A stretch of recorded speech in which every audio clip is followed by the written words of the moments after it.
There's many things that we worry about in life, whether you have kids or parents or whatever, neighbors. Gardening is also on that category of things to worry about, but we're going to go over a handful of things here in which we do not need to worry about because there's no point in it. Everything's okie dokie. So we're going to cover several of these problems that you may think are problems, but realistically they're not an issue whatsoever. We've just been conditioned to see things that look unusual and be concerned about it and try to fix problems that don't need to be fixed. Right, that's right. So the first one here we have is the maple leaf. It's also called the maple leaf tar spot. And you know you have it because it has dark spots on your maple leaves. They're usually about, half an inch big or across these little spots. Diameter, thank you. But it's called maple leaf or maple leaf tar spot. If you have a maple tree, it's likely this is going to happen. It's going to happen later on in the year. People get very, very concerned by it, and some people try to eliminate the problem by removing the tree, which it's not necessary. People ask us, well, if I have those particular leaves and the spots on the leaves, is it going to be detrimental to the garden if I bring those in as mulch or bring them in the spring and use them and work them in the soil? And the answer is no, it's not, because those are two different strains or species of issues there. Okay, now what? Yes. Okay, so yeah, you can use them put them on your garden, use them as mulch in your flower beds. However, you do not want to use them as mulch around the tree. So what you want to do is you want to remove them from the base of the tree. So when we're raking them up in the fall, a lot of people encourage the leaves to be left like in the woods to decompose, to feed the soil, to continue the soil life and the soil web. People rake them away from the tree. Rake them away from the tree to remove them. And if you're wanting to keep a manicured lawn, you want to do that. Otherwise, the leaves will choke the grass out, and you'll have big yellow spotches on the ground. But in this instance, remove them, put them in the garden, mulch them, whatever you want to do. It's okay. We just want to get them removed from the tree. So you don't have to worry about it. It may look a little unsightly on your car in the fall or coming off the tree, but utilize those leaves. Very beneficial to the garden with the maple leaf spot or tar spot. Next one, a lot of people reach out to us early in spring or during wet spells and say, I have mushrooms growing in my soil. How do I get rid of them? Well, number one, they're not bad. No, they're not bad. It's a fungi. You're a fungi. I'm a fungi. Well, that's debatable by some groups that I've been part of. So it's good because that shows that there's an incredible level of soil life in your garden. Yeah, mushrooms are decomposers, so that means that they help break down the soil. They help increase microbes' life in your soil. Now, if you have pets or small children who want to eat those mushrooms, you probably want to keep them away from that. You can knock the mushrooms off or whatever, but it's not a bad thing. They will come and go very, very quickly without any issue. You will see this whenever it's very moist in the soil.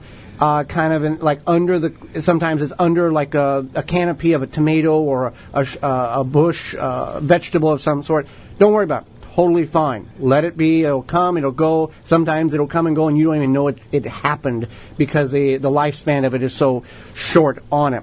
Algae in the rain barrel. Right. So if you have a more opaque rain barrel like we do, we have one that's I don't know, it's like just a off-white, clearish. Off-white, clearish, yeah, opaque. If you have an opaque, rain barrel, sometimes you get algae, and that's okay. It's okay if you get algae. If it's a lot of algae where it's choking it out, maybe your rain barrel's not draining properly because of the... Or you're not draining it and using it regularly. Right. If it becomes problematic, then you want to drain it and clean it out. But if it just has some algae, that's normal because what's happening is the sun is heating up that water, creating the algae, and that's okay. Now, if you do have a problem with it, you can always paint your rain barrel, and then that will help block out a lot of the light. Right. Otherwise, it's not a big deal. Some of these rain barrels are dark colored, so it's not an issue with it at all. And so it's fine. Water it in. What you can do is, if your water does take on a bad odor, you can drain the rain barrel. And just you can add, you drain the rain barrel and let it dry out and knock some of that out. But you can just paint it, leave it alone. It's not a big deal on that. Next thing is wilted leaves of your vine crops. This is not if you have a disease or problem. Your squashes, I've seen this with peppers, some tomatoes, vine crops, watermelons, pumpkins, very large leafed plants will get very wilted and almost look like they're dying during the hottest portions of the day. This is not the squash vine borer result. It may be if it doesn't perk back up in the evening. You can look up squash vine borer, and we've talked about it on the program, how to deal with that. But these are all plants that reduce their surface area to prevent from getting, overheated, basically.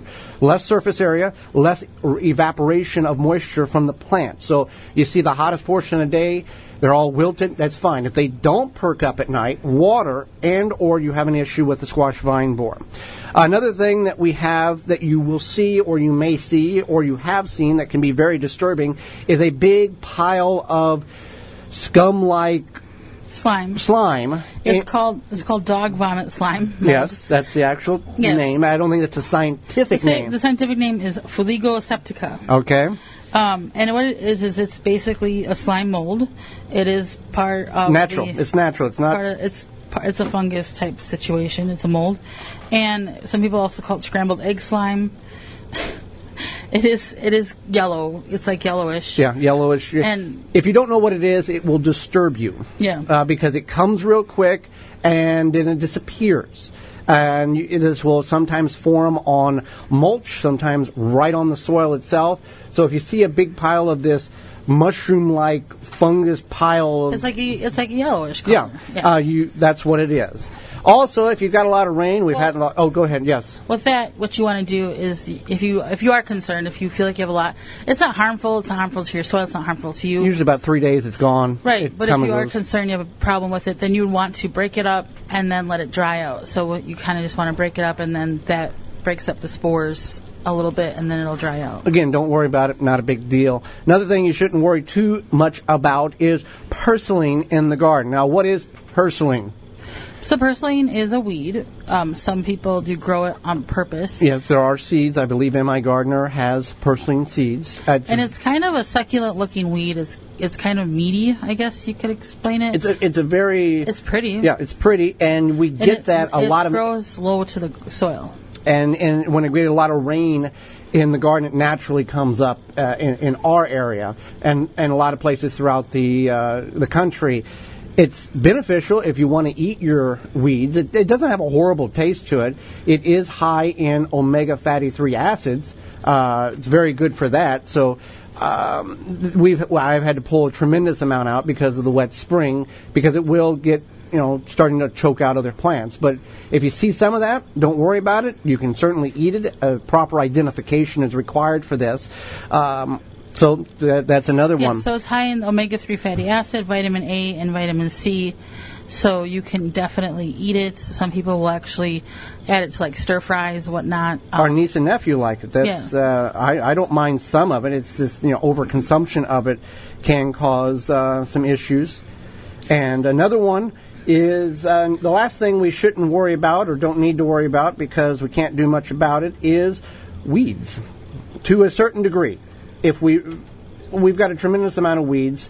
Now, if you're in containers or raised beds, you probably won't have that many, but in the traditional ground right now, we have a lot of weeds. And on Friday, I was out pulling weeds, and you're just not going to get them all out. I've purged the beds early in the spring, thought I had all the weeds out, but a lot of weed seeds have regenerated, and we deal with a lot of weeds. But right. So this is one of those years where, since we're having a lot of rain, not a bad thing. We're having a lot of heat now.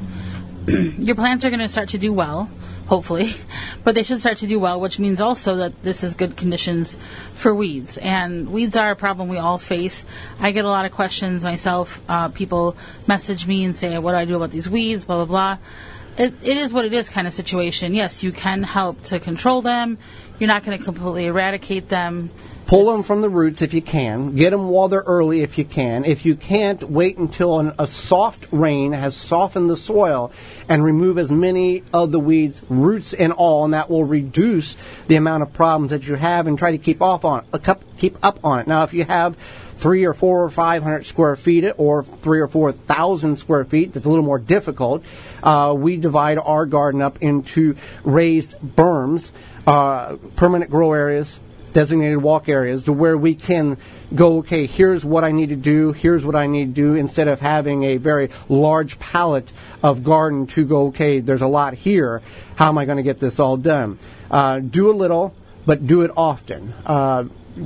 Create grids, or create, okay, here's like on Friday, I did the front yard bed, I did one of the big beds in the back, I did a small division of a bed, so stuff got done. It was very hot, but stuff got done, and it's just going to be a progressive across the summer project in order to control the weeds. And use the weeds, try to get them before they go to seed, and then put them in your compost pile, and utilize that nitrogen, that all the nutrients that they provide for next year's garden.